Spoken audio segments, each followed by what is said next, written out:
I was reminded when I watched this story of just how bad things were and just how badly Los Angeles County and the state of California screwed up those fires down in LA area. I was reminded when I watched this clip, which I'll play for you in a little bit, but it also brought to my mind what I showed you yesterday from a California political activist. They wrote in this incredibly, I think, immature piece, March safe from watching a convicted felon rapist dangle his tiny hand in the vicinity of a Bible. So, March safe, and then they go on to say that they're grateful that they live in California, thank goodness, where they're protected from people like Trump. So that's the kind of like, yes, I live in a blue state, we're better, right? That's a real sort of in my opinion, it's very sanctimonious, it's self-righteous, but it also is incredibly tone deaf and wrong-headed when you look at what actually California has done, at least with respect to the biggest story in the state right now, which is the terrible fires in Los Angeles. So let's play this clip. This is today. This isn't like last week's news. This is today. Now to the investigation of LA County's emergency alert system. So it appears that many people in Altadena, they got the alert about the Eaton fire, but it may have come too late. NBC4's Michelle Vines live in Altadena mapping out the timeline of when those alerts were issued, coming out, and now all of it is under review, Michelle. So the news, yes, is that in Altadena, which we've talked about, a traditional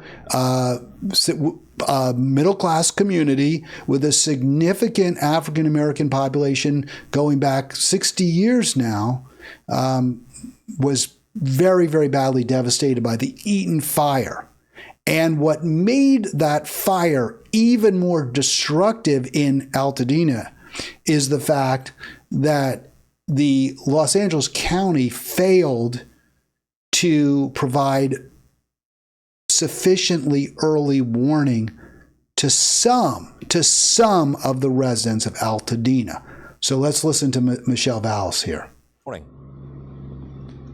Good morning. I already heard from one resident who said, why wasn't all of Altadena evacuated? We're back here in Altadena this morning where 17 of those deaths in the Eaton fire happened west of Lake Avenue. All right, so remember that. We really have to highlight that. The deaths, 17, were all west. I think those were all the residents of Altadena who died. All of them were west of Lake Avenue, which is a dividing line in Altadena. Morning, and we now have just learned that that is a neighborhood that didn't receive any electronic alerts until 9 hours after the fire started, and now an investigation into why. We want to show you this map put together by the public broadcasting system. They, along with TV stations like NBC4, work together to help notify the public when there is an emergency like a wildfire evacuation. The next map shows the first alert on the night of January 7th that went out at 6:48 p.m., just 30 minutes after the Eaton fire started. That was for the east side of Altadena East. So remember, 30 minutes after the fire starts, East Altadena gets alerts on their phones, right? You get a notice on your phone. Now, some people might not have a phone, they might not have it on, but you have kids in your house, one of them's going to get that alert.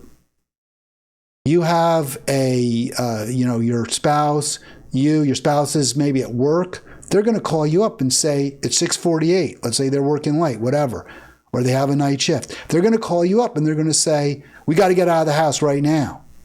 This is right after, 30 minutes after the fire starts. That's East Altadena, east of Lake. The western side of that city did not get its alert for another 8+ hours. Closest to where the fire is believed to have started. The third map showing the first time people in 9 hours later, 6:48, it goes to the east side, the alerts. 6:48 p.m., 3:25 a.m., over almost 9 hours later, the alert goes to the west side of Altadena. That neighborhood west of Lake got an electronic alert. That was at 3:25 a.m., 9 hours after the fire started. The neighborhoods in between, to our knowledge, did not get an evacuation warning. We also want to point out that this morning there are 17 deaths connected to the Eaton fire, all coming from the west side of Altadena. All right, so you can see the road right down the middle kind of going north-south. You can see the blue markers where the deaths are, all where the alert did not go out for 9 hours after the fire began, and almost 9 hours after the original alert went to the eastern side of the city. Neighborhoods that didn't get an electronic evacuation warning until the middle of the night, when many were probably sleeping, perhaps didn't know, turn off their phone. Some quite possibly, and I know of one, didn't even have a cell phone. So many of us recall the evacuation order error that went out to all of LA County during the Kenneth fire. That was for the Sherman Oaks and Woodland Hills area. But there was also a second evacuation alert sent out in error the next morning. We got calls into our news. So she's just talking about some other, they were false positives as well. In Altadena, they told you had to evacuate way too late, at least on the west side of the town, west of Lake. So that was a false negative. In other words, they did not send out alerts when they should have. This is the LA County emergency response system. At the same time, after the fires had been burnt out, put out, or they were no longer a danger, they were sending out more alerts. And that's a huge problem too, because then people get on the roads and they evacuate. You have more traffic, and it makes it more difficult for the response teams to address the areas that still need assistance. So huge F up by Los Angeles County. Now, I try to give people the benefit of the doubt. I don't know exactly why this happened. We're going to play a little more from the clip. But if you're going to say, oh, I'm so glad I live in California, my gosh, so much better than the red part of this country that voted for Trump, at least we're in a good space. You got to reckon with this kind of screw up. And there's a patina, there's a significant racial component to it. I keep talking about east-west. You may have figured out, yeah, the west side of town, where the deaths occurred, where the alert was delayed by 9 hours, that's the African-American side of town. People from Long Beach, people from the IE were calling in about that one. And even LA County Supervisor Catherine Barger was talking about an alert she received, she and her husband, that happened days after the fire.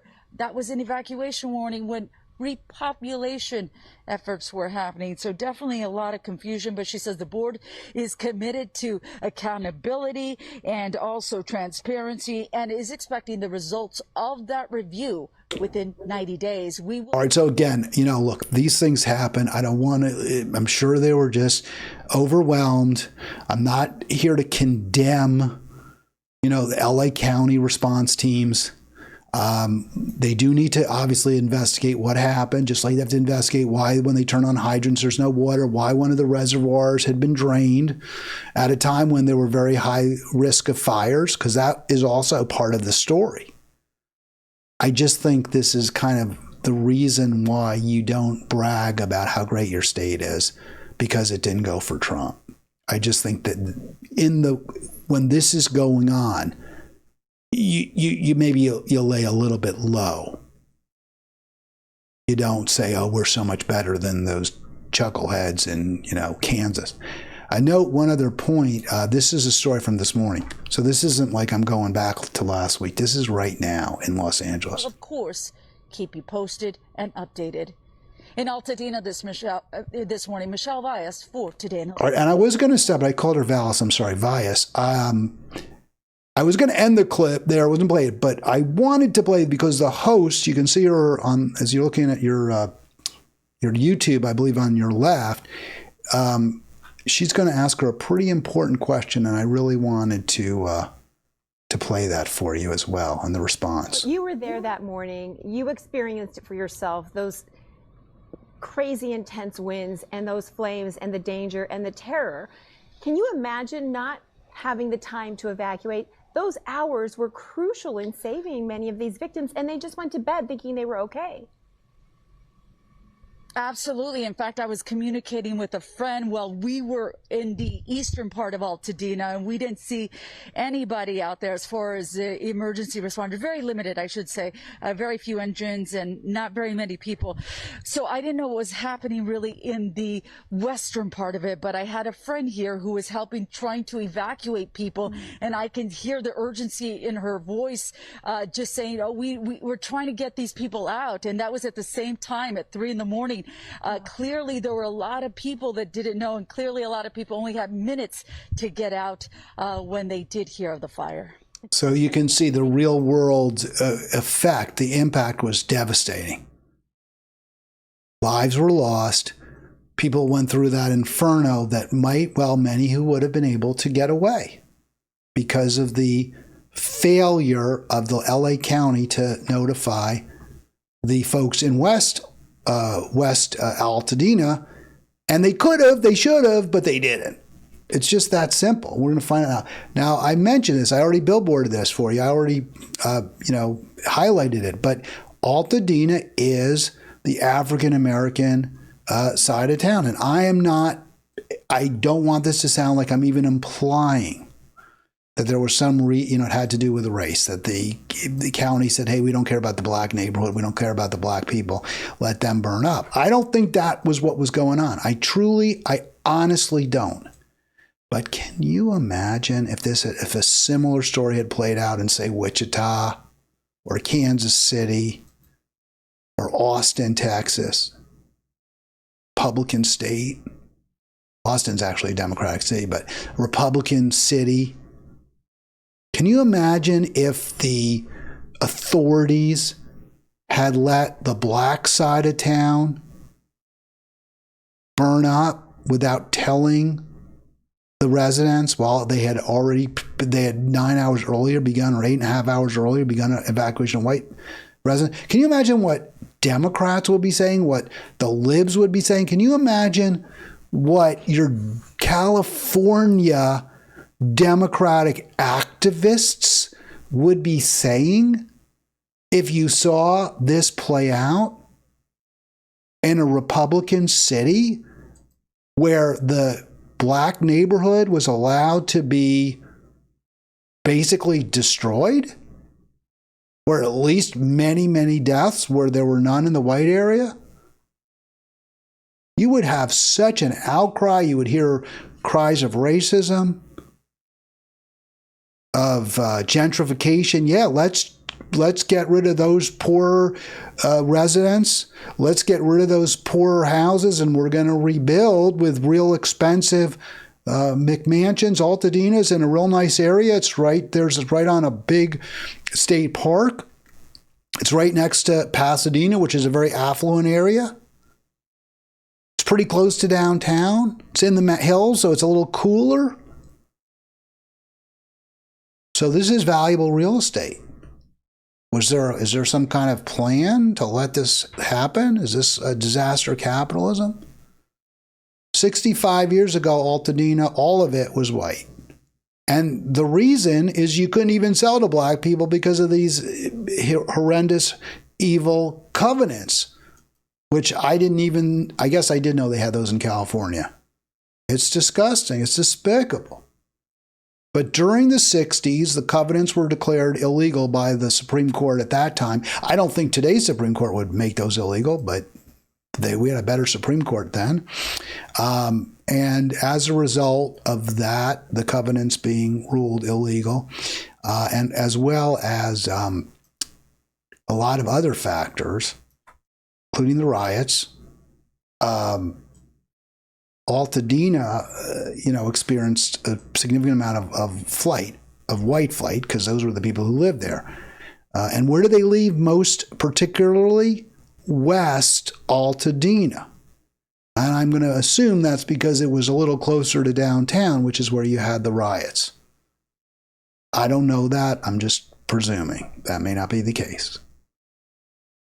So Altadena, West Altadena, lost its pale complexion, became more African American in the 60s. And frankly, it remains that way today. In 1980, and here's just show you real quick. As in 1980, more black residents live west of Lake Avenue, which is the area that didn't get notified until 9 hours had elapsed from the fire report.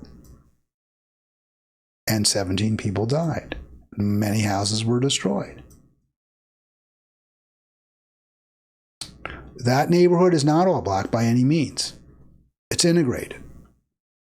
But the fact that it's more African American, I'm going to assume, again, the housing stock isn't necessarily as good, as valuable.